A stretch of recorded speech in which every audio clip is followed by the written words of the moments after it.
ఏమంటివి జాతి నపమున సోత సుతిని కింద నిలువారహత ఎందువా? ఎంత మాట ఇది క్షాత్ర పరీక్షే గాని క్షత్రియ పరీక్ష కాకూడదు. ఇది కుల పరీక్ష ఎందువా? నీ తండ్రి బద్వాహం జనం పెట్టింది, అతి జుగుత్సాకరమైన నీ సంభవం పెట్టింది, మట్టి కొండలో పుట్టిదివి కదా. నీది ఏ కులము? ఇంత ఏరా అస్మత్ పితామహుడు కురుకుడొద్దుడు అయిన ఈ సంతరుడు శివ సముద్ర భార్య గంగా గర్భం జనించలేదా?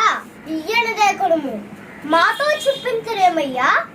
మా వంశమునకు మూలపుచ్చిన వశిష్ఠుడు దేవవేసే గౌరవశివుడు కదా.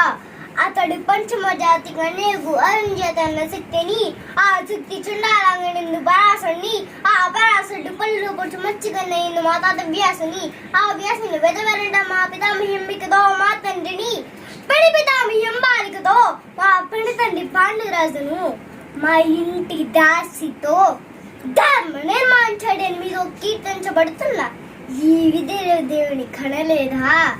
సందర్భ అవసరం బట్టి క్షేత్ర బీజ ప్రాధాన్యములతో సంకరమైన మా కురుంశము ఏనాడో కులహీనమనిది కాగానడు కులము అని వ్యర్థవంతులకు.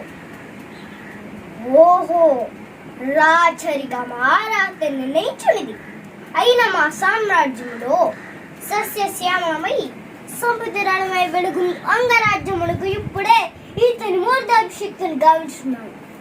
సోదర దుశ్శాసన అనగర్ణ కిరీటము వ్యాగతము మావా గాంధార సార్వభౌమ సూరి చీర మణిమయ మండిత సువర్ణ సింహాసనము పరిజనులారా, పుణ్యభాగీరథి నదీ ఉన్నందుకోడు కళ్యాణ భట్టులారా, మంగళ తూర్యారములు సుస్వరంగా మ్రోగనండు వంగమాగుతారా, కన్న మహారాజుని కైవారము గావింపుడు పుణ్యంగలారా, ఈ రాధాసుని పాలభాగుని కస్తూరి తిలకమును తీర్చిదిద్ది బాహుజన్మ సుకృత ప్రతిఫల సౌలభ్య సహజ కవచ వైడూర్య ప్రవాదిత్యోనికి వాంఛనరిగా వీరికన్న విరాటుడు నేడి సకల మహాజన సమక్షమ పండిత్ పశ్చ మధ్యమున సర్వదా సత్తద సహస్రద ఈ కులకలంక మహాపంచమును శాశ్వతముగా ప్రఖ్యాతి గాంచడం.